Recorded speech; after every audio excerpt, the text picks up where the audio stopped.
Number three is to avoid the idea of restriction. So if you're going to a meal and you just think like, I'm just not going to have any sweets, chances are all you're going to think about are those sweets that you told yourself that you can't have. So if I, let's say, told Matt, hey, Matt, you can't have any Nanaimo bars all Christmas. And then that can become like the thing that you like obsess over, or like feeling really angry, or like you're missing out on something special. So instead of restricting, don't tell yourself you can't have something.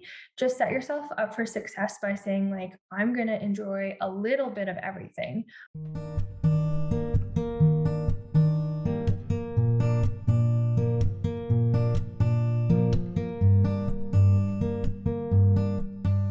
Welcome, everyone, to our Thursday chat. All three of us are here today. We're excited about that. Right, we're Matt, winning. Tom, Jilisa. So, Jilisa is going to kind of take the wheel on this one, talking about 5 tips, 5 ways that you can have a happy and healthy holiday season. I mean, I can't really like control how happy you are, but I think this will help. If you're got questions about the nutrition side of holidays, this will maybe help. Set So yourself up for success. yeah, I'm going to jump right into it. So my first one, and this is probably the biggest one, and the one that I think affects most people, or the one that I think a lot of people tend to do that I think often causes more harm than good, is skipping meals in order to save your calories. So my number one tip is don't skip meals in order to save your calories. Oftentimes what happens is if we do that, we go into our big meals thinking that it's like a free for all and we can just eat whatever we want because we haven't eaten that much in that day. Um, and 9 times out of 10, you will actually end up eating or consuming more calories than you would have if you had just eaten like a regular healthy breakfast and lunch, and then enjoyed, but eaten like that celebratory meal in moderation. So sometimes, or if we do that, it's very likely that you're going to go into that meal and feel excessively hungry. And that often causes us to eat way too fast. So we maybe have enough room to enjoy all the food, but we're so hungry, we eat it so fast. And then 20 minutes later, we realize we're like uncomfortably full. And that kind of takes away from the enjoyment of that experience. So the goal would be then to eat a healthy, decent breakfast, have a bit for lunch, veggies, some lean protein. And then most often our celebratory meals are in the evenings, I'm assuming. This might not always be the case, but let's say it is, then you can go into that meal hungry, but not like famished, so that you end up just scarfing everything down. And then that meal is over and you didn't even really enjoy it. Um, so yeah, that's my number one tip. Do you guys have anything to say about that? You guys don't skip meals. Matt's never skipped a meal in his life, I don't think. Well, I mean, if I have, definitely, I mean, it feels obvious when you think about it, but I don't think we make that obvious observation when we're in the moment. But for sure, if I miss a meal, I'm way more hungry and I have a way harder time controlling myself. If Mhm, I were to mhm. fill myself up with some good nutrient dense food prior, I'm going to have less ability to do that, or even just drinking a little bit more water during the day too. Mhm. And I think Yeah. it's really important, like you said, like food is around the holidays, food is meant to be enjoyed or at any point in time, right? It's gone like for centuries and centuries, people have gathered around food and you Mhm. want to enjoy it to the fullest. And so I think it's, yeah, leading up to it, how do you set yourself up, obviously, to enjoy it the best during and then also after? Because, yeah, if you overindulge it, like can also feel not so good either. Or even the next day, like if it's not, if you ate too fast and you didn't take time to chew it and break it down, like we've talked about before, that affects the way that you maybe digest it or absorb those nutrients. And so that's maybe more sciencey, but all in all, more to say like on why I guess to get behind, yeah, not skipping meals and making sure that we come into our big celebratory meal as we normally would any other meal, maybe, but still obviously enjoying it with your family and friends too, of course. Yeah, absolutely. And actually, that touches on this was going to be my fifth point, but I'll talk about it now because you you did such a lovely segue. So my tip number two is it's actually like a phrase. So you can say this to yourself or write it down or somewhere, but just have it in the front of your mind of asking yourself, how is this going to make me feel tomorrow? So if you are going through a meal or going through a day and you're debating like, do I have room for more treats, or like I had one dessert, should I have another, or maybe it comes to even like your choices in alcohol, um, or whatever kind of things of enjoyment that you're going to have, just asking yourself, how's this going to make me feel tomorrow? So sometimes that answering that question actually means that you're going to enjoy it. So if you go to the next day and you're like, man, I said no to every single dessert and I feel like I missed out and that doesn't make me happy, then that's probably, I mean, a good, like a probably tells you that you should enjoy something, is what I'm trying to say. Or let's say you've had like a few sweets and you're starting to feel that like, I don't know, I get this like vibrating, anxious feeling if I eat too much sugar. Maybe you're at that point and you're trying to decide if you should have another cookie. Ask yourself, how's this going to make me feel tomorrow or even like in an hour? And if it's going to like take away from your ability to simply like enjoy the foods that you have had or enjoy the people around you, probably the best choice is to just leave it. So, just keeping that question in mind when you prepare for meals or if you're just enjoying some treats and snacks is just trying to think about like future you and is this going to add to your enjoyment or take away from it? Yeah, It's I great. don't know about you guys, but I have I wouldn't say often, but I've in the past, especially when I struggled um in recovery from my eating disorder, I struggled a lot with binge eating, and oftentimes I would eat till I was sick, and then that would just like completely ruin fun experiences for me because I would be so uncomfortable and miserable, and that would always take away from that. So that's kind of where that question stems from is just like ask yourself that question. How am I going to feel in an hour or how am I going to feel tomorrow? Yeah. Love it. Cool. So that's number two. Number three is to avoid the idea of restriction. So if you're going to a meal and you just think like, I'm just not going to have any sweets, chances are all you're going to think about are those sweets that you told yourself that you can't have. So if I, let's say, told Matt, hey, Matt, you can't have any Nanaimo bars all Christmas, he would probably only be thinking about Nanaimo bars And and I want to would, go get an apple bar now. So yeah, exactly. And then that can become like the thing that you like obsess over or like feeling really angry or like you're missing out on something special. So instead of restricting, or even if that's something like I'm not going to have any mashed potatoes or buns or something like that, something that you know you'll enjoy, instead of restricting it, don't tell yourself you can't have something. Just set yourself up for success by saying, like, I'm going to enjoy a little bit of everything, or I'm going to enjoy a little bit of all of the items that look really good to me, instead of like going ahead of yourself and saying, no, I can't have this, I can't have this, I can't have this. Because then that often sets us up for feeling like we're missing out, or then all we want is that one thing. And then if we have it, maybe we'll go overboard on it. Yeah, that's agreed. number 3. Agreed. Cool. That's 3, I think? Yeah. Yeah. Okay, number 4 is avoiding the, "Well, Christmas only happens once a year, so I have to enjoy every Christmas treat that there is," which I commonly fall into that category of like, "Oh, like, I only get this treat once a year, so I'm gonna have 12 of them." Um, and I think something to keep in mind is every season has treats.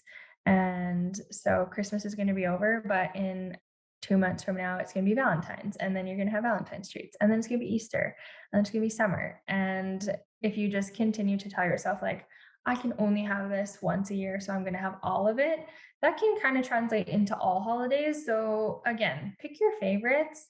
And I always tell people too, like, there is nothing stopping you from baking Christmas cookies in July if you really want them, right? So it's not that you can only have them once a year, they're just special. And what makes them special is that, like, you maybe will just have a few. And then, like I said, you can always make it again in July if you want, but just avoiding that, like, oh, because we only have this once a year, I'm going to eat like 25 of them. I think that really sets people up for a more healthy relationship with Christmas treats as well.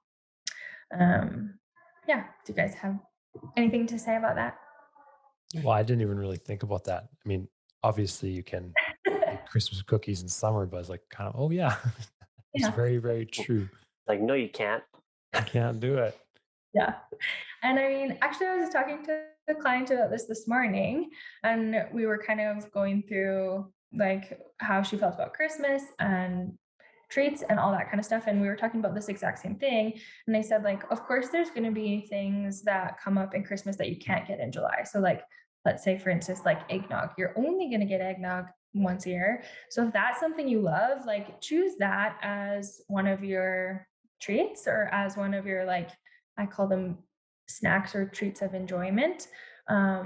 Whereas like things like she's like, oh yeah, I really love fudge, but I can also make fudge whenever I want. So that's a good point. I'm going to choose those things that only can have once a year and just really, really enjoy those things. So I think that is an important point to remember too. Last one, alcohol. This is one that I like to talk about because I like to enjoy wine, but I also like feeling good in the morning and not going overboard. So I know that Christmas can be a time where we like to drink festive beverages, and it can be often a little bit tricky to balance alcohol and good food and still feeling functional the next day, which is important. So, my biggest thing or my biggest tip with alcohol is to always be double fisting. So you got your drink in one hand and your water in the other hand. So always make sure you're drinking at least a full glass of water for every alcoholic drink that you have. That will just help you slow down a little bit and also make sure that you're not feeling like the effects of your alcohol as much the next day. I'm not here to tell you how much you can and can't drink. That's up to you. But if we're talking health wise, just make sure that you are adequately hydrating with your alcohol, because often like that crappy feeling the next day is because you are very dehydrated, and or because we tend to make less good decisions after we've had a few drinks. So if you're at least including water in between your alcoholic beverages, it's going to help keep you hydrated and may slow the effects of the alcohol, and you might still be able to make some good decisions about what you're eating. As well, of course, sip slow. You don't need to chug your alcohol, hopefully, and just like your food, have it as a source of enjoyment. I think that's really important to remember too. To treat your drinks just like you do your food. Eat slow into 80% is what I always say. So always avoiding like that going overboard kind of area in terms of that as well.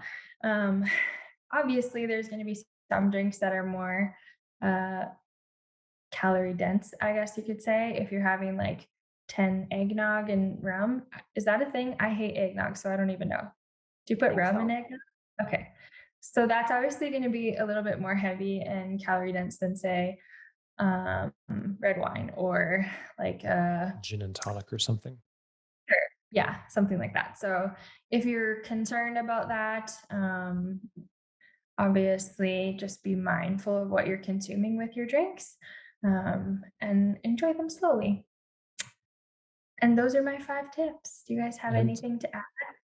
you'll have a lot of wash and breaks with double fisting Yeah. water and a drink. Yeah. It'll take you away from the table, it'll give you a little space from the food, spend some extra time in the bathroom. It's good. I was gonna Tom, do say you have anything? Yeah. we could probably get into that. Maybe should be another video, just alcohol in general and how it affects. We'll save that for another time, maybe. But Yeah. I was just gonna say overall, there's one principle that tried to start implementing this last year. It's called like grace with standards.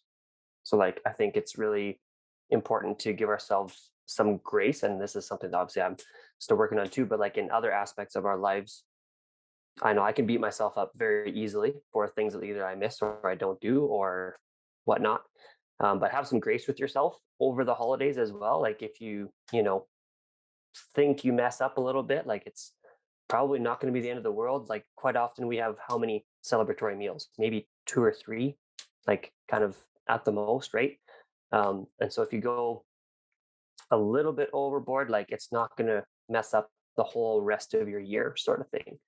um, at the same time having some standards for yourself too, like we talked about, like not going fully completely overboard every single time either. So have some grace with yourself, but also maybe go into it with some sort of standards as well, and set those for yourself as an individual. We can't tell you what those are necessarily. If you're one of our clients, we can help coach you through it for sure. But um, that's, yeah, one thing that I would add into all of that, kind of to wrap it all up in all five of those tips, I guess. Yeah. Yeah, I love that. I feel like that really encompasses like just a good theory for life. Like you want to enjoy the holidays and the experience, but you also want to set yourself up for success in not feeling like garbage, which would take away from the experience. So yeah, I love that. And I think kind of to tie it together a little bit more too, it's all based around mindset, right? Where we're talking about how you talk about food, what words to use around food, not saying words like can't, um, not thinking that this is the only time you can have these treats. So that's why when we work with our clients or in our program, our coaching program, we talk about the mindset a lot, right? Developing the routines, this perspective, this way of living so that you're not derailed. Because I'm sure a lot of people listening to this are used to getting derailed by Christmas, adding 10, 15 pounds on, and then going into the new year feeling motivated. And then it's really hard to restart. It's a lot easier to work small, gain some momentum than it is to try really hard for a while, stop for a while, stop, start, stop, start. That's a lot of energy it takes. So even you can build some good habits throughout the season. Um, s- there's lots of different tools we have. So make sure you comment or send us individual messages. We're more than happy to give you those free ebooks on how to build habits or how to build mindset as well. Yeah, that's right. Cool. Thanks for joining, everyone. We'll talk to you next week, I believe, at some point. Tuesday and Thursday. Tuesday, Thursday.